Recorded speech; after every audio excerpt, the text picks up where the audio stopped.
The morning sun broke through the tall glass windows of the downtown courthouse, streaking across polished marble floors and the hum of early conversations. Lawyers in sleek suits hurried past, clutching briefcases, murmuring into phones.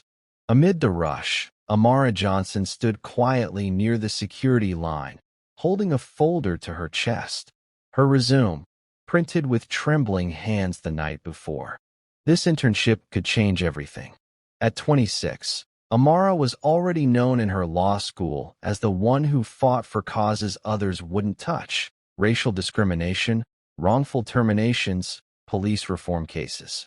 She carried herself with the poise of someone who had wrestled with the world and refused to lose. But beneath her confidence, she carried a small ache, the sting of always being underestimated. Next, the security guard called. She stepped forward, handing over her badge when her papers slipped from her grip, scattering across the marble floor like fallen leaves. As she crouched to pick them up, another hand reached down, firm, pale, and steady. "Let me help you," a deep voice said. She looked up, straight into the eyes of Ethan Cole. He was every inch the picture of privilege: tall, sharply dressed, hair slicked back with that effortless kind of confidence born from a life where doors opened before he ever knocked. Yet, something softened in his face when he smiled. It wasn't arrogance. It was curiosity, the kind that looked through you, not at you. "Thank you," she murmured, her voice calm but wary. "Guess I'm off to a great start." He handed her the last page, his thumb brushing against hers for the briefest second. "Don't worry," he said. "If this is your worst moment today, you're already doing better than most of us." Amara smiled despite herself. "Are you one of the interviewers?" He laughed softly.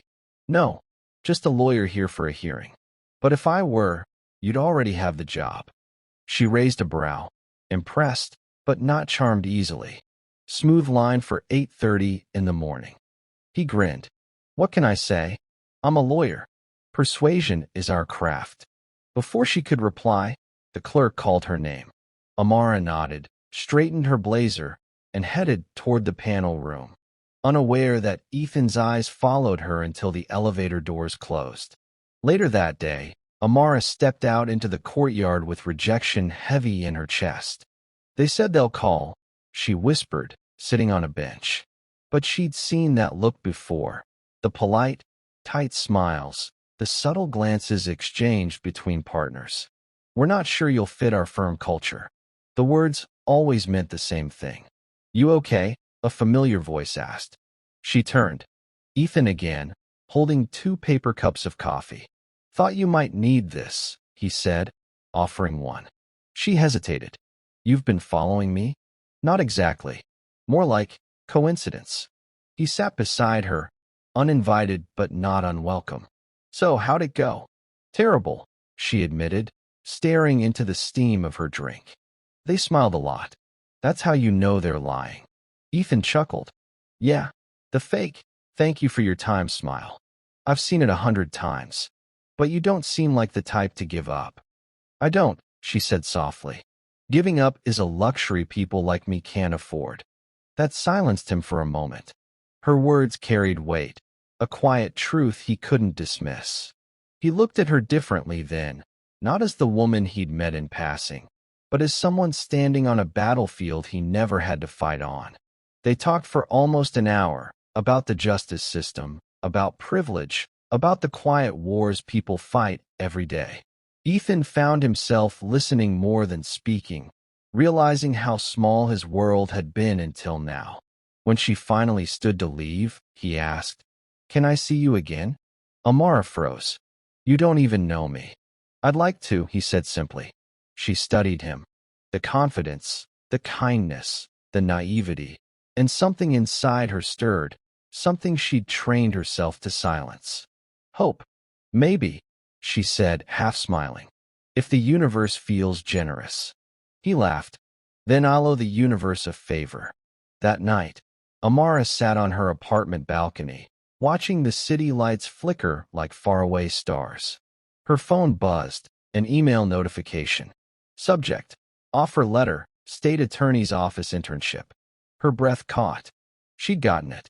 In the same moment, she received a message from an unknown number. Ethan Cole, I hope the universe came through for you today. Amara's lips curved into a smile she couldn't suppress. Amara, it did. I start Monday. Ethan, then I owe the universe twice. The city glowed beneath her, full of promise and unseen storms. She didn't know it yet, but this was the beginning of a love that would be tested by everything: race, class, and the cruel whispers of a world not yet ready for them. 2 months had passed since that morning in the courthouse, yet Ethan and Amara found themselves orbiting closer and closer, as if gravity had quietly chosen sides. They started with coffee breaks, sharing stories between case files and deadlines. Then came the lunches, long talks at a small bistro near the courthouse, where Ethan insisted on ordering for both of them just to see Amara's amused glare. Soon, their conversations stretched into evenings, into walks through downtown parks, into laughter that came easily, and silences that felt safe. One evening, they stood by the river walk as the city lights shimmered over the water. Ethan leaned against the railing, his sleeves rolled up, his tie loose. So tell me, Miss Johnson, why law? Amara looked out at the slow-moving water, the reflection of neon lights flickering against her face. Because it's the only way I can fight back without picking up a weapon, she said. My mom used to tell me, if they try to silence you, learn their language. Then speak louder. He smiled, but his eyes softened. You've been fighting a long time, haven't you? She nodded. All my life. Ethan turned toward her. Then you deserve someone who's willing to fight with you. The way he said it, quiet but certain, struck her harder than she expected. He wasn't flirting. He was making a promise he didn't even know he was making. And she hated that it made her heart ache with both hope and fear. The next day at work, the whispers started. A few colleagues noticed the way Ethan lingered around Amara's desk, how their laughter carried a little too easily. He's from the Coles, one paralegal whispered to another. His father's firm basically owns half the downtown legal market. And she's. A pause, a glance, a loaded silence. Amara pretended not to notice, but the air shifted. She felt the sting of every stare, the weight of judgment pressing down on her every time she passed a hallway. Still, Ethan didn't care. One night, after a late meeting, he offered to drive her home. You don't have to, she said, clutching her bag. I take the bus. He looked at her. I know, but I want to. She hesitated, then nodded. As the car rolled through quiet streets, the city hum faded into the sound of rain on the windshield. Amara looked out the window, lost in thought, until Ethan said softly, You're quiet tonight. She exhaled. People are talking. I figured, he said. Let them. It's not that easy, she replied. You come from a world where people like me are discussed, not accepted, where I'm seen as a phase, not a partner. He tightened his grip on the steering wheel. That's not me. I know, she said. But one day, you'll have to choose which world you belong to. Her words hung in the air, heavy and prophetic.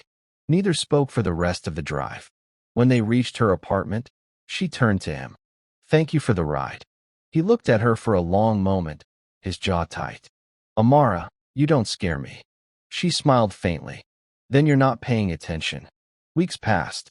The internship ended, but Ethan and Amara didn't. They grew closer. Dinners turned into late-night talks, and late-night talks turned into quiet, unspoken love. They never said the words, but they didn't need to. It was in the way he reached for her hand during movies, or how she smoothed his tie before his hearings. But soon, the secret couldn't stay hidden. One Sunday afternoon, Ethan brought Amara to his family's estate in Westchester. The Cole mansion was everything Amara wasn't: old money, white marble, cold beauty. His mother, Victoria Cole, greeted her with a smile that didn't reach her eyes. His father, Richard Cole was all boardroom power and icy charm. So, Victoria began over dinner, her silverware gleaming. "You're in law school?" "Yes, ma'am," Amara said politely. "I'll graduate next spring." "And your family?" "My mother's a retired teacher. My father passed when I was 12. "Ah," Victoria said, as though she'd expected nothing more. "And where did you say you grew up?" "South Side Chicago." The table fell silent. The clink of a fork was the only sound. Ethan's father finally spoke. "That's a tough neighborhood." "Yes, sir," Amara replied calmly. "It taught me resilience." "Resilience is important," he said, sipping his wine. "But so is compatibility. You and my son come from very different worlds." "Maybe," Amara said, her tone firm but polite. "That's why we understand each other." Victoria's lips curved in a smile sharp enough to cut glass. "Understanding is one thing, dear. Surviving the consequences is another." After dinner, Ethan stormed out to the porch, anger burning through him. "They had no right to talk to you like that," he said. Amara, composed but wounded, replied softly. "They were just being themselves. And so were we." "I don't care what they think," Ethan said. "I love you." She froze. The words hung between them, real, raw, irreversible. Her heart swelled, but her eyes glistened. "Then get ready to fight, Ethan," she whispered, "because they won't stop until we're both broken." He stepped closer, brushing a tear from her cheek. "Then let them try." From inside the window, Victoria Cole watched her son and the woman who dared to stand beside him. Her jaw tightened. "She'll ruin him," she said to Richard. "No," Richard replied. "We'll ruin her first." A week later, he was summoned to the Cole estate. Victoria stood by the fireplace, her expression calm but cold. Richard sat in his leather chair, a newspaper folded in half. "Ethan," his father said evenly, "we need to talk about this situation." "It's not a situation," Ethan replied. "It's my relationship." Victoria smiled faintly. "Then let's call it what it is, a mistake." He stiffened. "You don't get to decide that." "Oh, but we do," Richard said. "You represent this family's legacy. Every partnership, every client, every dollar depends on our reputation. You think the board won't notice? You think they'll respect a Cole who throws away his name for love?" Ethan snapped. "You can say it." His father's voice hardened. "For a woman who will never be accepted by this world, no matter how smart or moral she is." "Maybe it's the world that needs to change," Ethan said. Victoria crossed her arms. "Then you'll find yourself changing alone." Ethan turned for the door, but his father's next words stopped him cold. "If you don't end this, Ethan, you're out. No inheritance, no position in the firm, no future under our name." Ethan stared at them both, the two people who had given him everything except the freedom to love who he wanted. "Then keep your name," he said quietly. "I don't need it." And he walked out. But the Coles weren't done. A week later, Amara was called into the dean's office at her law school. The dean, a sympathetic woman in her 50s, looked uncomfortable. "Amara, I received a call from Cole & Cole. They've withdrawn your internship recommendation. Apparently, there were concerns about your professionalism." Amara blinked. "What kind of concerns?" The dean hesitated. "Rumors of inappropriate relations with a senior associate." "Ethan Cole." Her breath caught. "That's not true." "I know," the dean said, "but these things spread fast. I just wanted you to be prepared." Amara walked out of the office feeling hollow. The hallways seemed longer. The whispers seemed louder. The world suddenly smaller. By the time she reached home, she was shaking. When Ethan knocked at her door that night, she didn't open it. "Amara, please," his voice came through. "Talk to me." "Go home, Ethan," she said from behind the door. "What happened?" "Your family," she said, voice breaking. "They're destroying everything I've worked for." He pressed his hand to the door. "Then I'll fix it." "You can't fix me," she said. "You can't fight every battle for me. I'm not leaving you, he insisted. She was silent for a moment. Then, softly, maybe you should. The sound of that broke him more than any threat his father had made. Days turned into weeks. Amara withdrew from everyone, even her mother, who called every night to ask if she was okay. She threw herself into work, into her studies, into silence. Ethan, meanwhile, was drowning in anger and guilt. His parents had won, at least for now, but the victory left him hollow. He tried to move on, but every courtroom, every coffee shop, every echo of laughter. Then came the breaking point. One night, at a charity gala hosted by the Coles, Ethan stood by his father's side as the cameras flashed. Victoria smiled for the press, elegant as ever. And then, Amara entered. She wasn't there by choice. She was working, a volunteer for the Legal Aid Society that had been invited to network. She wore a simple black dress, her name tag pinned neatly to her chest. For a brief moment, their eyes met across the room.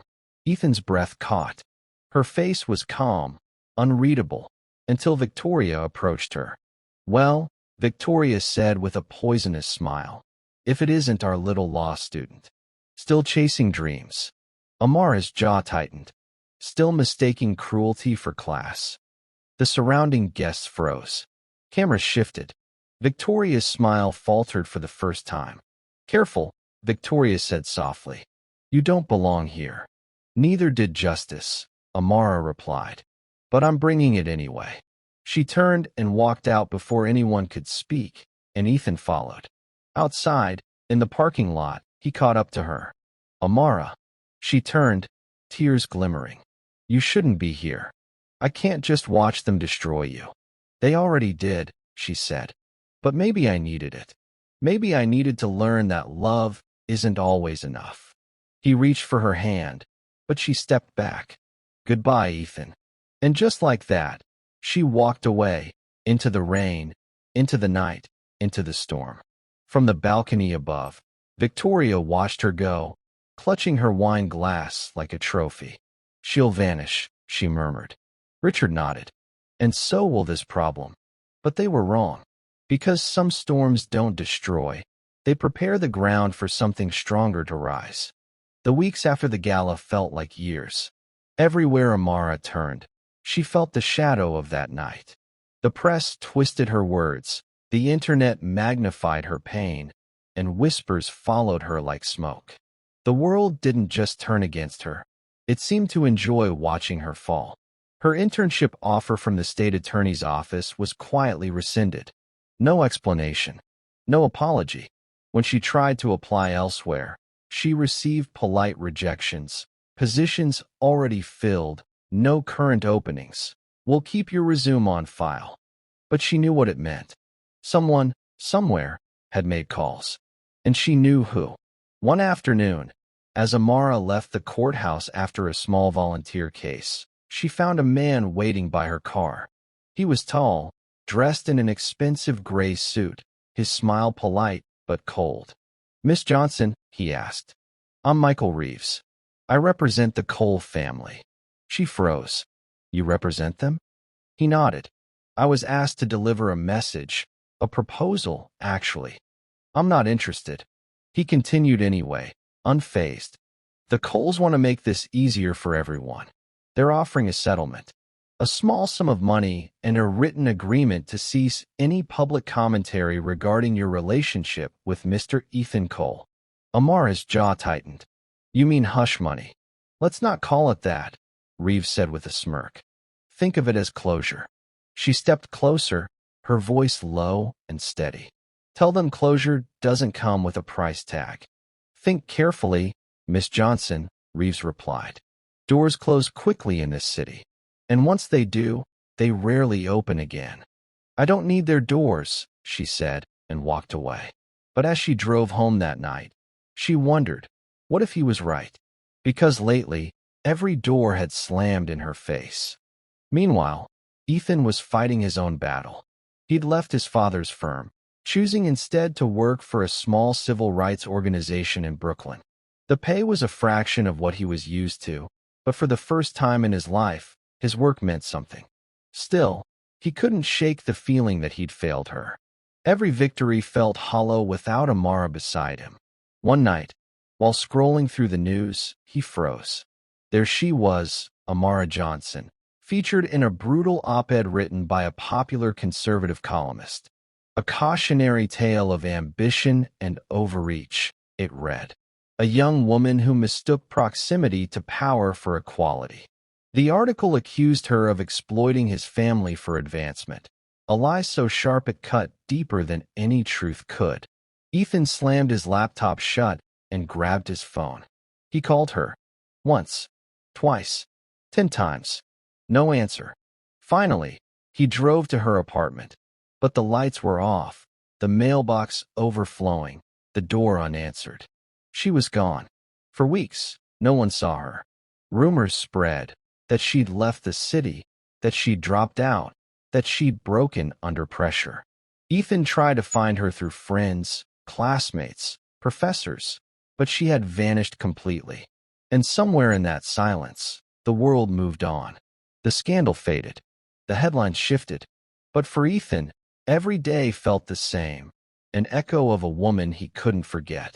2 years later, the courtroom was silent as a new case began, State versus Carrington, a high-profile corruption trial that had the entire city watching. Ethan, now working as a junior prosecutor, flipped through his notes nervously. It was his biggest case yet, and the opposing counsel was rumored to be fierce. The bailiff called for order. All rise for the honorable judge. Ethan froze. The name hit him like a thunderclap. Judge Amara Johnson. She entered the courtroom with the calm authority of someone who had fought hell itself and returned crowned in fire. Her robe flowed gracefully, her hair pinned neatly, her eyes steady. But when she saw Ethan across the room, for a brief second, her composure cracked. Just a flicker, surprise, maybe something more. He stared, stunned.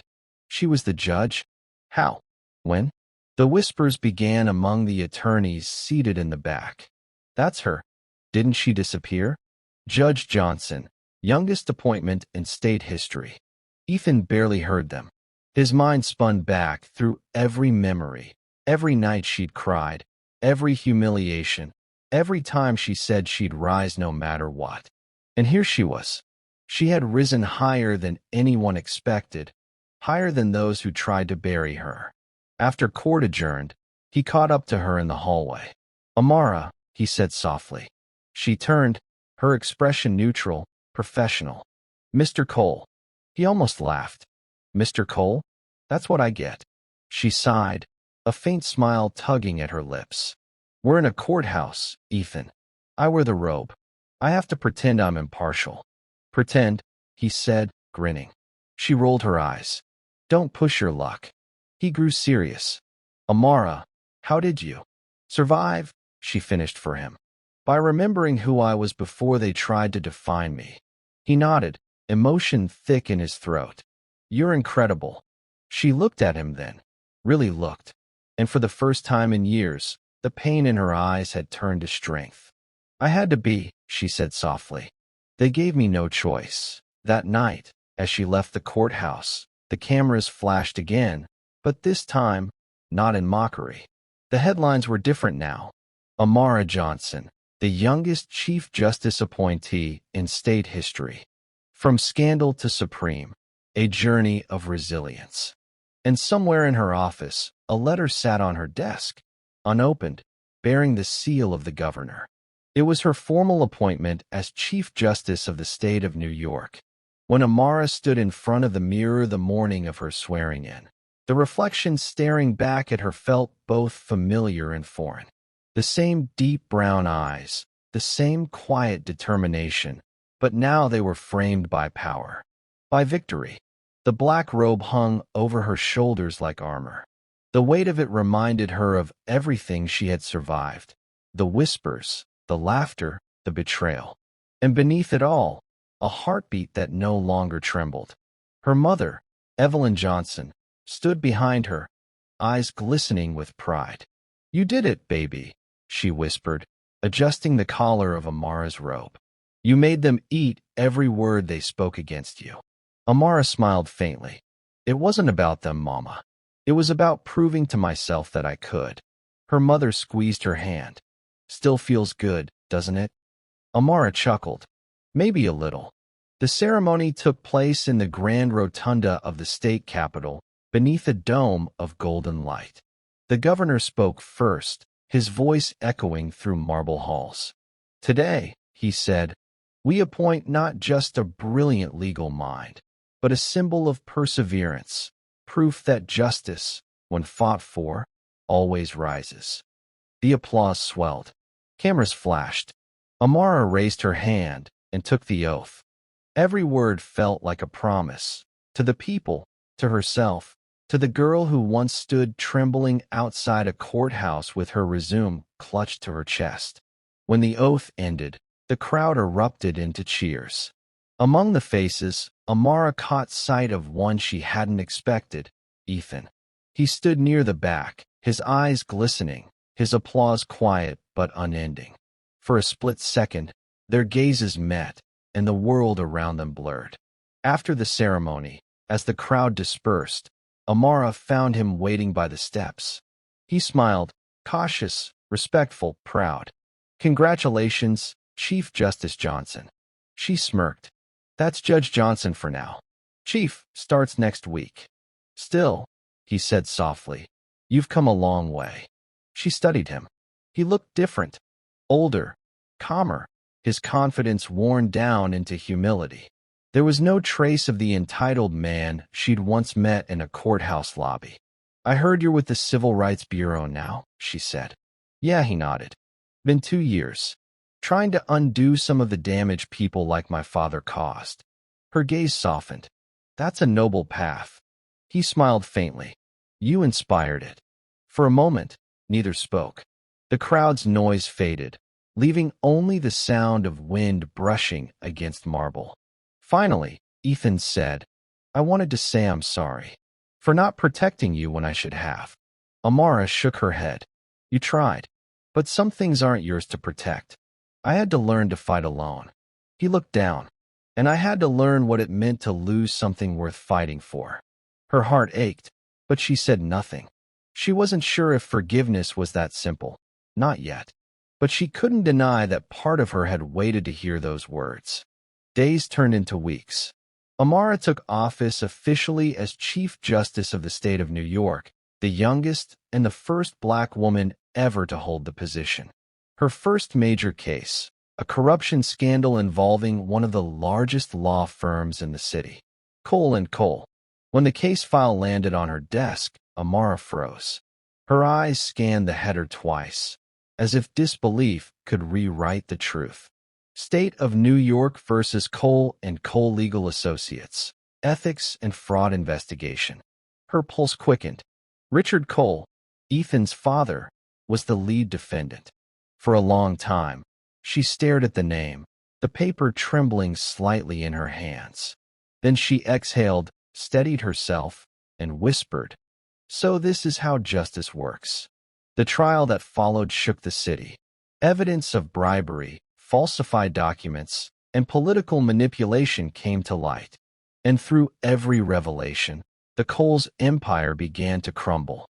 Ethan, now part of the prosecution team, stood across the courtroom, not as a son defending his family, but as a lawyer defending truth. He didn't flinch when the witnesses spoke. He didn't look away when his father refused to meet his eyes. Amara presided with steady fairness, no bias, no emotion. But inside, she felt the heavy irony of it all. The man who once thought she wasn't good enough now stood in her courtroom, bound by the very justice he once corrupted. After the verdict, guilty on multiple counts, the courtroom erupted. Reporters rushed forward. Cameras flashed. Ethan remained still, staring at his father as security led him away. Richard turned once, his eyes hollow, and met Amara's gaze. There was no hate in her eyes, only clarity. It wasn't revenge. It was justice, pure and unflinching. That evening, after the chaos died down, Ethan waited outside her chambers. She found him leaning against the marble wall, his expression tired but peaceful. I didn't know it would end this way, he said quietly. Maybe it was always meant to, she replied. Truth has a way of finding light. He nodded. You were incredible today. Amara smiled softly. You too. I wasn't fighting for him, Ethan said. I was fighting for you. For us. She hesitated, her eyes searching his. Us. He stepped closer. I never stopped loving you, Amara. Even when the world told me to. Especially then. Her breath caught. For the first time in years, she didn't have an answer ready. She had spent so long building walls that she'd forgotten what it felt like to want someone to climb them. But still, she had her boundaries. Ethan, she whispered, the world we live in doesn't forget easily.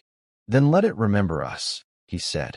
Let them remember what love looks like when it refuses to die. Later that night, Amara stood in her office, overlooking the city lights.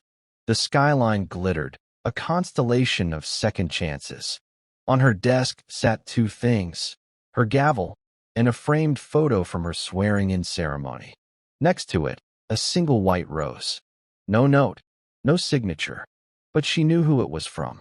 She smiled, tracing the edge of the petals. For the first time in a long time, her heart felt light. The woman they had once humiliated now stood untouchable.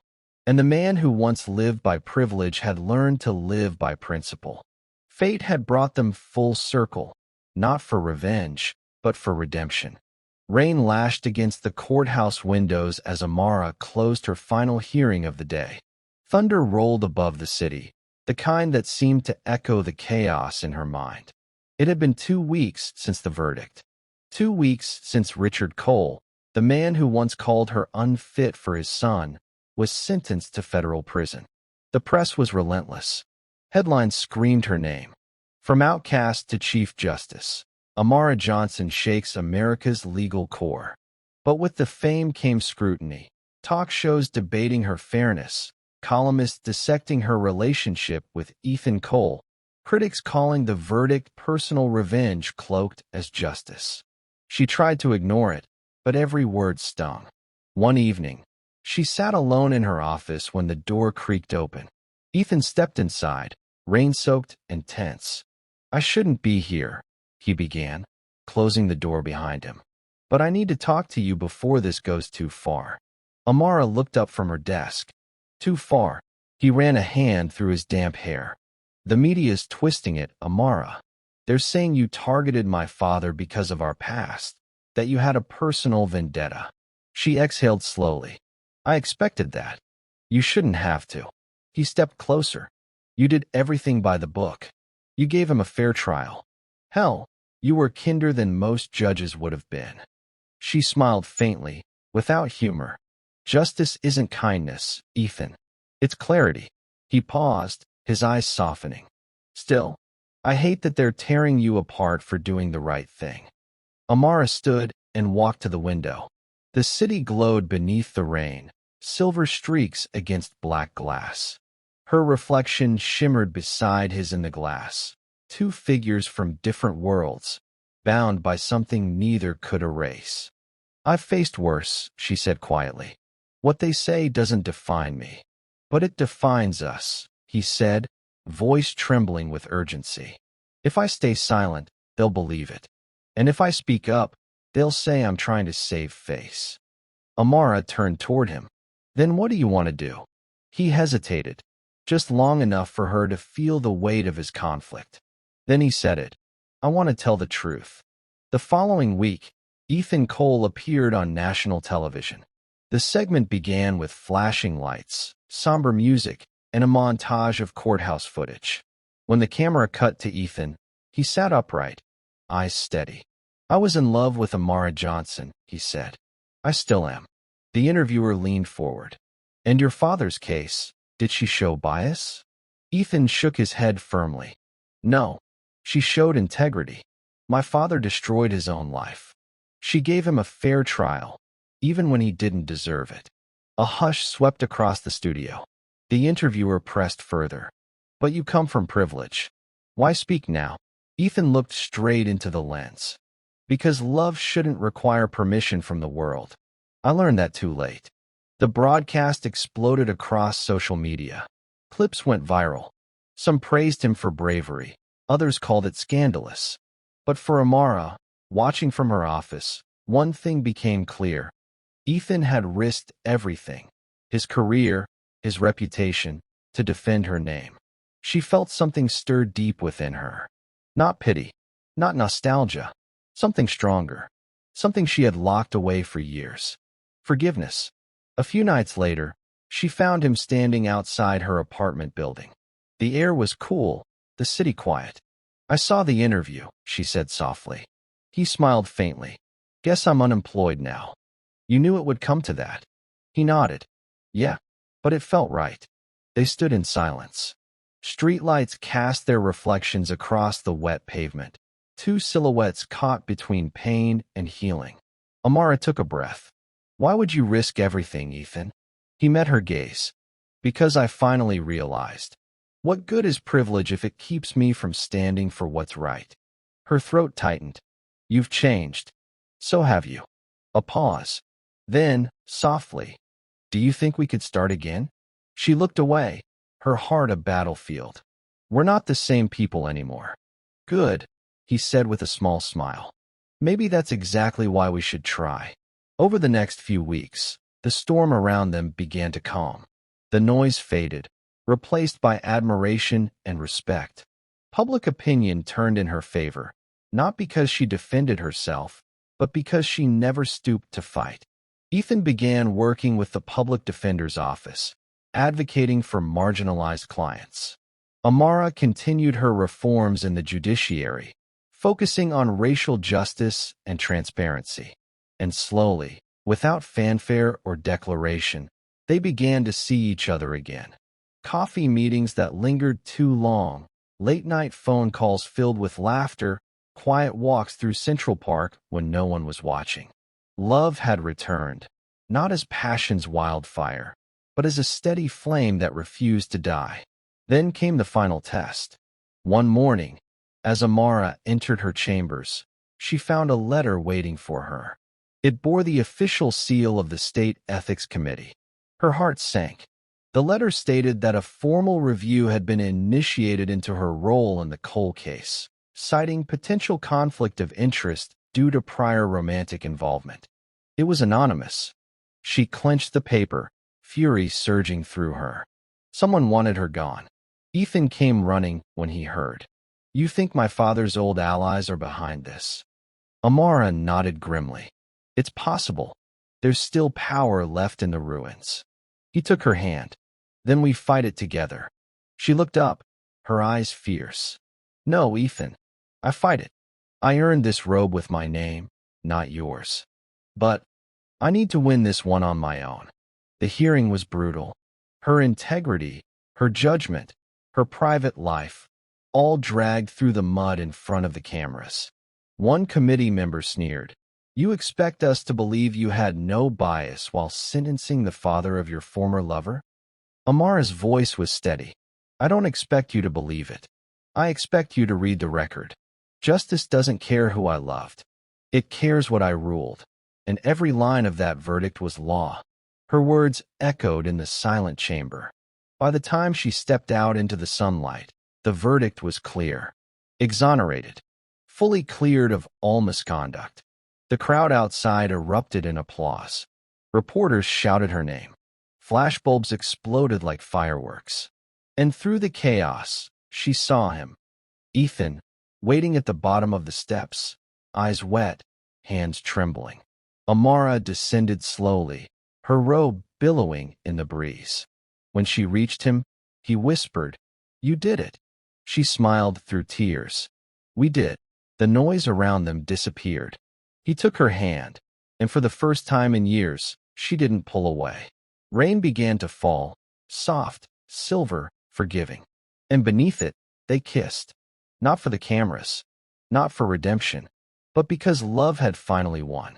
She clenched the paper, fury surging through her. Someone wanted her gone. Ethan came running when he heard. You think my father's old allies are behind this? Amara nodded grimly. It's possible. There's still power left in the ruins. He took her hand. Then we fight it together. She looked up, her eyes fierce. No, Ethan. I fight it. I earned this robe with my name, not yours. But I need to win this one on my own. The hearing was brutal. Her integrity, her judgment, her private life, all dragged through the mud in front of the cameras. One committee member sneered. You expect us to believe you had no bias while sentencing the father of your former lover? Amara's voice was steady. I don't expect you to believe it. I expect you to read the record. Justice doesn't care who I loved. It cares what I ruled. And every line of that verdict was law. Her words echoed in the silent chamber. By the time she stepped out into the sunlight, the verdict was clear. Exonerated. Fully cleared of all misconduct. The crowd outside erupted in applause. Reporters shouted her name. Flashbulbs exploded like fireworks. And through the chaos, she saw him. Ethan, waiting at the bottom of the steps, eyes wet, hands trembling. Amara descended slowly, her robe billowing in the breeze. When she reached him, he whispered, You did it. She smiled through tears. We did. The noise around them disappeared. He took her hand, and for the first time in years, she didn't pull away. Rain began to fall, soft, silver, forgiving. And beneath it, they kissed. Not for the cameras, not for redemption, but because love had finally won. The spring sun poured over the skyline like a blessing. Months had passed since the ethics hearing, and the city had slowly learned to move on. But for Amara and Ethan, the world felt brand new, as if time itself had given them another chance. It was a crisp morning in New York. Newsstands displayed magazines with Amara's photograph on the cover, the woman who redefined justice. For once, the headlines weren't dripping with scandal or bias.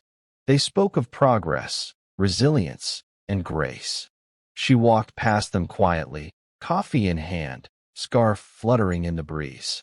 Her security detail offered to escort her, but she waved them off.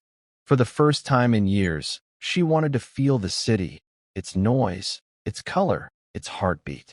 At a corner cafe, she saw Ethan through the window, sitting with 2 cups of coffee, waiting. When she stepped inside, he stood immediately, smiling that soft, familiar smile that once melted her defenses. You're early, she teased. He grinned. You're the Chief Justice. I wasn't about to keep the law waiting. She laughed, and for a moment, it felt like no time had passed. No scars, no courtroom wars, just 2 people who once found each other in the middle of chaos. They sat at their usual table near the window. The city pulsed outside, but inside was peace, the kind that comes when 2 souls finally stop running. Ethan stirred his coffee. You know, I got an offer. Her brows lifted. From where? Department of Justice. Civil Rights Division. Her eyes lit with pride. That's incredible. He shrugged, though his smile betrayed him. Guess they liked the guy who risked everything on live TV. Maybe they liked the guy who told the truth, she said gently. He reached across the table, brushing his fingers over hers. And what about you, Chief Justice Johnson? What's next? Amara looked out the window, thoughtful. Justice doesn't stop with verdicts. It starts where people believe again. That's what I want, to make people believe again. He nodded. Then maybe that's what we do together. She smiled, squeezing his hand. You and me against the world again? He leaned in, eyes soft. This time, I think the world's ready for us. Months later, the governor's annual Unity Gala shimmered across the marble halls of the Capitol. The chandeliers glowed gold. Music swelled from the live orchestra. Every face that once whispered against Amara now smiled in admiration. When she entered, wearing a flowing ivory gown, conversation stilled. All eyes turned to her, not as a woman who fought the system, but as one who had changed it. And then Ethan appeared beside her, dressed in a black tuxedo, his hand confidently reaching for hers. For the first time, they stood together without fear of judgment. The governor raised a glass. To Chief Justice Amara Johnson, a symbol of courage, fairness, and love that transcends division. Applause filled the room. Some faces from the old days looked away, humbled, chastened. Among them was Ethan's mother, Margaret Cole. She approached slowly, her face tight with emotion. "Amara," she said, voice trembling, "I owe you an apology. For everything." Amara met her gaze calmly. "You don't owe me anything. But thank you." Margaret swallowed hard. "You made me see what my husband never could. That love isn't about who's worthy. It's about who's willing." For the first time, Amara saw genuine remorse, and behind it, peace. She nodded gently. "Then maybe we can all move forward." After the gala, they drove to the edge of the Hudson River. The city glittered in the distance. 1,000 lights reflected on the water. Ethan turned off the engine and stepped out, the night wind brushing through his hair. Amara followed, laughing softly. "What are we doing out here?" He turned to her, eyes shining. Starting again. From his pocket, he pulled a small velvet box. Amara froze, her heart thundering. "Ethan." He stepped closer, his voice low, steady. "Amara Johnson, I fell in love with you when you were a law student challenging every word I said. I lost you when I was too weak to stand by you. And I found you again when I learned that love isn't about pride, it's about courage." He opened the box. Inside, a simple gold ring gleamed beneath the starlight. "I don't want to erase the past," he said. "I want to honor it, because it brought me back to you. Will you marry me?" Tears welled in her eyes. She stared at him, the man who once represented everything she despised about privilege, now stripped of it all, humbled, human, and whole. Her lips trembled into a smile. "Yes," she whispered. "Yes, I will." He slid the ring onto her finger, and the world seemed to pause. Somewhere in the distance, fireworks erupted over the city, bursts of red, gold, and white painting the night sky. Amara leaned into him, whispering against his chest, "We made it." He kissed her forehead. "We earned it."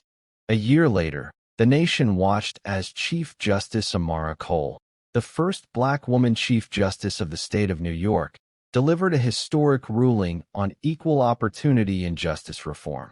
Her speech echoed across television screens. Justice is not blind to color, it is strengthened by it. It is not weakened by love, it is inspired by it. And when we fight for what's right, no wall of prejudice can stand forever. Ethan watched from the front row, pride swelling in his chest. Their hands brushed as she stepped down from the bench, and he smiled. "You're unstoppable." She grinned. "We both are." Later that evening, they walked through Central Park, the place where they first met years ago, when she was a student and he was the lawyer who didn't believe love could cross color. The leaves swayed gently in the wind, sunlight dripping through the trees. Amara leaned against him. "You ever think about how it all began?" Ethan chuckled. "Yeah. You glared at me because I spilled coffee on your notes." She laughed. "And you told me, you can't win every argument, Miss Johnson." He grinned. "Turns out, you did." She looked up at him. The man who once walked away and came back stronger, braver, changed. The man who chose love, not legacy. And as they stood there, hand in hand, the city lights behind them glimmered like 1,000 witnesses to a truth they both now knew. Love doesn't just transcend race and color. It rewrites the meaning of both.